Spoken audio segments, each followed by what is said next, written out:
對住係伶仃洋嚟嘅。如果一水浸，全個大澳都會水浸。喺08年就有600幾間棚屋，全大澳水浸唔係淨係棚屋啊，係因為黑格比颱風，啲水係喺伶仃洋推埋嚟嘅。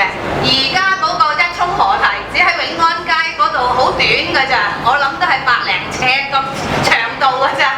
咁樣就話保護大澳嗰個唔水浸喎，拭目以待。你睇下天文台話嚟緊呢，今年有幾多颱風啊？大家睇住點樣？所以一話3號風球，大澳全部人呢都冚唪唥都執嘢嘅，有咁高浪咁高。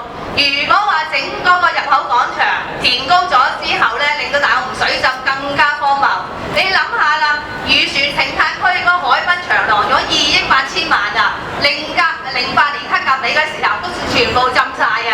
你諗下，而家政府用一個藉口整入口廣場，整個地標啊，整個舞台啊，釣2條假鹹魚啊，咁樣，咁就話改善嗰個河堤工程，我覺得真係不負責任。我喺大澳住咗58年，聽到呢啲説話係非常之憤怒啊！